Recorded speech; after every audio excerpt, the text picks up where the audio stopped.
ที่เน้นย้ำอยู่เสมอให้ทุกคนทรงชาติเจริญชาติโดยปฐมชาตินี่มันเป็นสกรขันพื้นฐานแรกคือเป็นผู้มีสตินึกถึงลมหายใจเข้าออกเย็นอยู่ในโพรงจมูกสุดดังหักนี่นะเย็นอยู่ข้างในนี่เข้าออกอยู่แค่นี้ต่อมาเนี่ยความรู้สึกมันจะเกิดขึ้นเองปิติมันมีอยู่หาอย่างแต่ว่าเขาจะรวบเอาปิติเดียวอันอย่างอื่นๆคนที่ฝึกอานาปานสติบ่ว่าสิรับตาหรือมื่นตาคือรู้ลมหายใจเข้าออกนี่บ่ต้องตามลมเข้าไปถึงท้องท้องโพ่งขึ้นหรือยุบลงดอกทำความรู้สึกเย็นเฉพาะในโพรงจมูกแล้วก็สุดตรงดังหักพอดีหรือในระหว่างกลางคิ้วนี่ก็ได้ในระหว่างกลางคิ้วทั้งสองเขาอยู่ขอบแล้วเอิ้นอุณาโลมเย็นเข้าเย็นออกเย็นเข้าเย็นออกอยู่หั่นบัดนี้อธิบายเรื่องคำว่าปิติวันหาอย่างโดยพื้นฐานโดยหลักสูตรถ้าเฮาอยู่กับลมหายใจเข้าออกปุ๊บบางทีมันก็ขนลุกขนพองสยองเก้าเกิดขึ้นเรียกว่าขุทธกายปิตินี่ก็เป็นปิติอันนึงบางคนก็บ่ได้เกิดขนลุกขนพองสยองเก้าแต่ว่าเกิดขณิกาปิติเกิดขึ้นเลยหมายถึงมีความอิ่มเอิบมาจุกในลำคอน้ำตาไหลนี่เรียกว่าขณิกาปิติปิติที่3ภารณาปิติมีอาการโย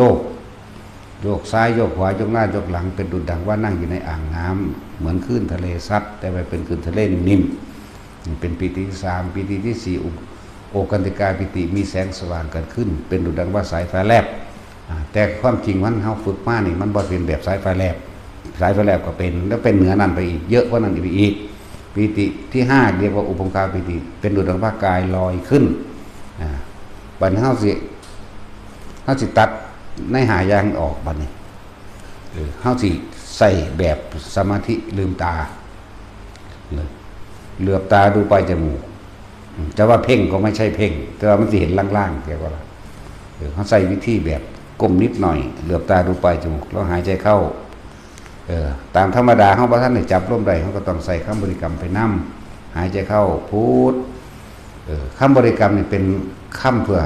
ระงับความคิดอื่นๆเข้าใจว่าล่ะให้มันคิดถึงแต่คำว่าพุทกับโทหายใจเข้าพุทนี่หายใจออกโทเข้าพุทออกโทเข้าพุทออกโทเหลือบตาดูปลายจมูกเหมือนกับเพ่งลงไปที่ปลายจมูกเหมือนกับเพ่งแต่ว่ามันบ่แม่นเพ่งหรอกแต่ว่าเหมือนกับเพ่งแต่มันเห็นล่างๆมันบ่แม่นเห็นชัดเจนเด้ปลายจมูกกับล่างพื้นกับล่างทุกอย่างล่างหมดพื้นกับล่างปลายจมูกกับล่างรู้โทพุทโธอยู่จังซั่นเดี๋ยวความรู้สึกอันนึงสิเกิดขึ้นตรงกลางระหว่างคิ้วนิ่มๆนวลๆเฮาสิจับเอาปิติตัวนี้ตัวเดียวพอตัวอื่นมันหลายเดี๋ยวมันก็สงสัยนั่นมันก็สงสัยนี่ก็เลยว่าอยู่นี่หมายถึงอยู่นี่ของเฮานี่ใส่เรียกว่าสร้างกรรมฐานอันนี้ขึ้นมาอันนึงนะเป็นฐานที่ตั้งแห่งจิตสำคัญมากเด้อคำว่าฐานที่ตั้งแห่งจิตนะฐานที่ตั้งแห่งจิตก็คือทำความรู้สึกอยู่ณจุดใดจุดหนึ่งนี่เองจุดกลางหน้าผากเฮานี่แหละจุดตรงกลางระหว่างคิ้วได้ใส่ศัพท์โบราณก็ว่าอุณาโรมตรงกลางระหว่างคิ้วมาเป็นเครื่องยืนยันว่าตัวเองมีความรู้สึกอันเป็นกลางแล้ว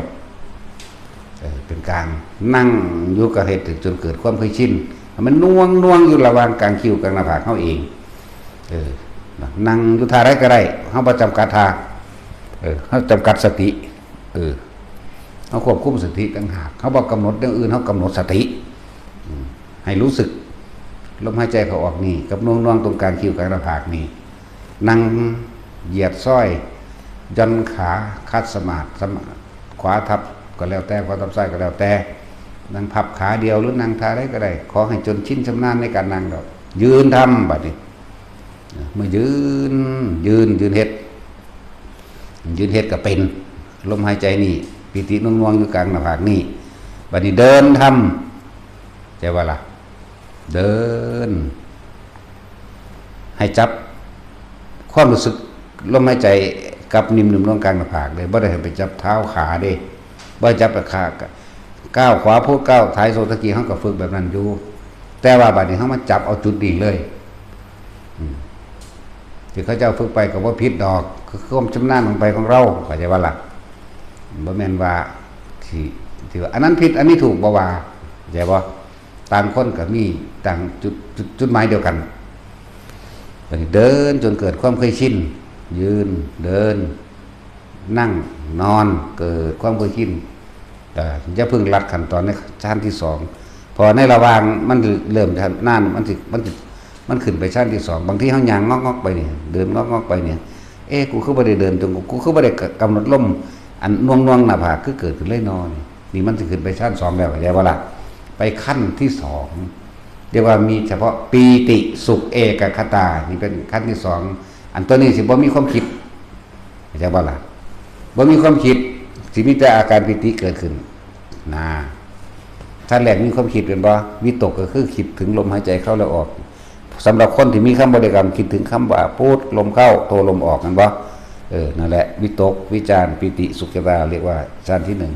ชั้นที่สองบ่มีความผิดย่างไปซื่อๆนี่เป็นโลดเป็นปั๊บนั่นสั้น ชั้นที่สามเอาหนึ่งกับสองมันคล้องก่อนมือหนึ่งกับสองยืนเดินนั่งนอนหนึ่งกับสองจนคล่อง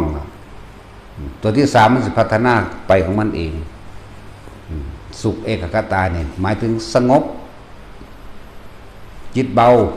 กายเบาจากว่าเรียกว่ามีความปราโมทย์อิ่มเอิบเลื่อนว่าจิตเบากายเบาโดยความรู้สึกในกายก็สิรู้สึกโป่งๆระวังทำกลางหน้าอกปากกาวาบางที่ก็ลงสุกโป่งๆบนสมองในลึกๆด้วยกลางหัวกะโหลกนี่ก็ว่าเด้อนี่เป็นตัวที่สามโปร่งยุ่งสั่นที่เอาแค่หนึ่งสองสามหนึ่งเอาละแต่ชั้นที่สี่มันเข่าของมันเองดอกบ่มีผู้ใดตั้งใจเขาได้ถ้าบ่ชำนาญตั้งใจเขาได้แต่ว่าชำนาญมากๆซ้ำแค่100เทื่อบ่ทันชำนาญแต่ผู้ชำนาญนี่ย่างไปซื่อๆเบิดไปโหลดได้ทั้งนั้นอาศัยการฝึกฝนเอาเป็นแสนล้านเทื่อพุ่นละเป็นแสนเป็นล้านจึงจะชำนาญได้กำหนดได้อันนี้กำหนดถิ่นเอาไว้ที่หลังเรื่องนั้น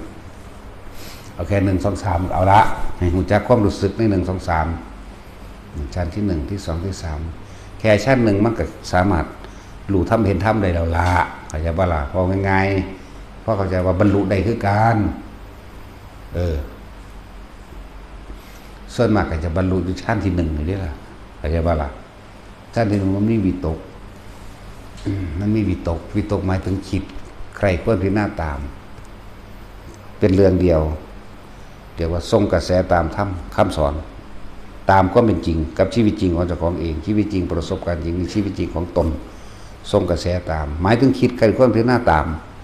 แต่ว่ามีอาการปิติยืนยันไว้เข้าใจว่าล่ะนี่แหละเฮาฟังธรรมอยู่นี่น่วงขึ้นกลางคิ้วกลางหน้าผากหรือน่วงนางเนิบหนาบอยู่บนหัวเฮานี่ก็ตามใครควรไปบาดมันยอมรับในความจริงที่ตัวเองเคยเป็นมาฟึบเข้าจุกอกกึกขึ้นน้ำตาไหลไปพร้อมหมดเห็นบ่ล่ะนี่คือจิตมันยอมรับของมันเองว่าได้ดวงตาเห็นธรรมกันว่าได้ขณะนั้นขณะที่มันเป็นนั่นเองเป็นขณะของมันไปหรอกแต่ว่าเฮาบ่ต้องไปทะเยอทะยานชั้น4 5 6 7 8อีหยังดอก5ก็คืออรูปนั่นแหละ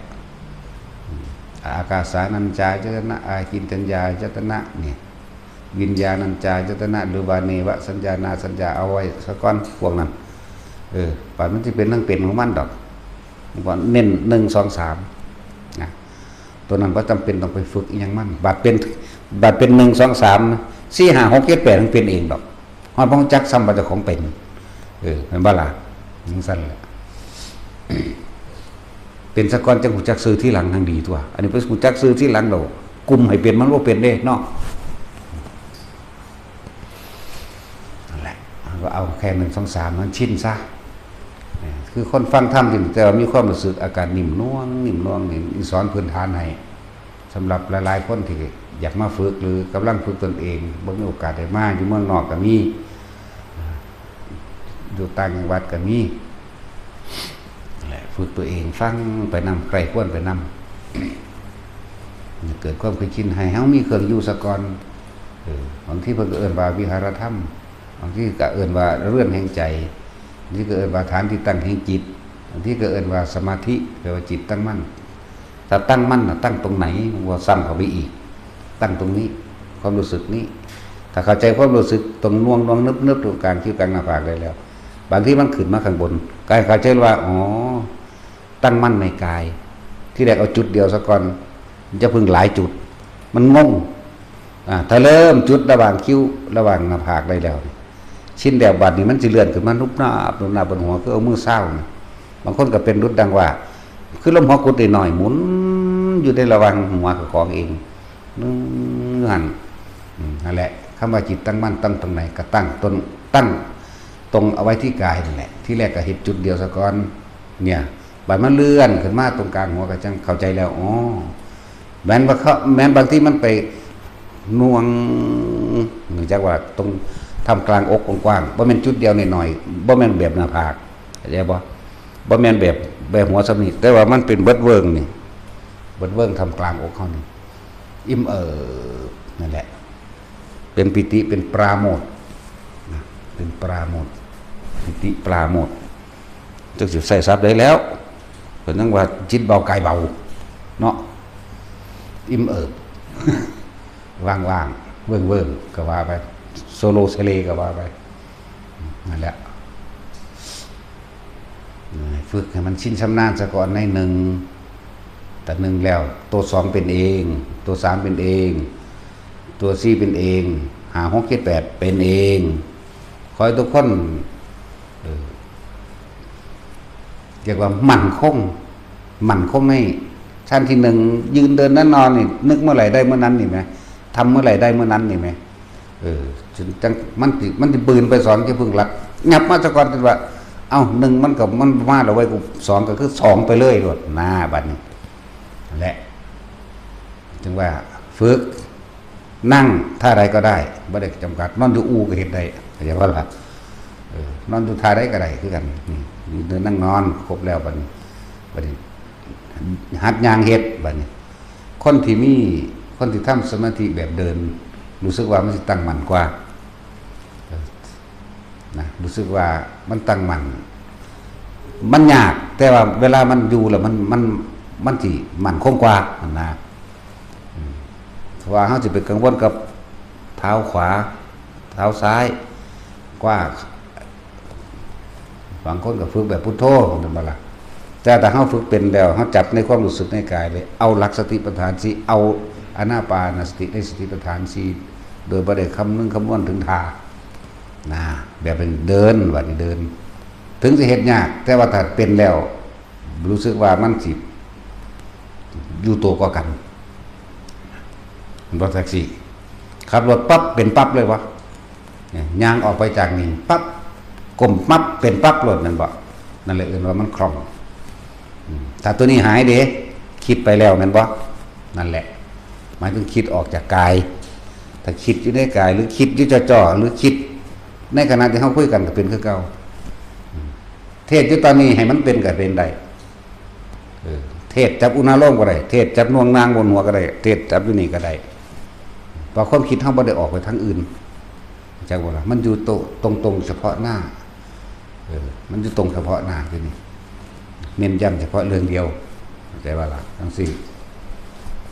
บ่ให้มันมีก็ได้ให้มันมีก็ได้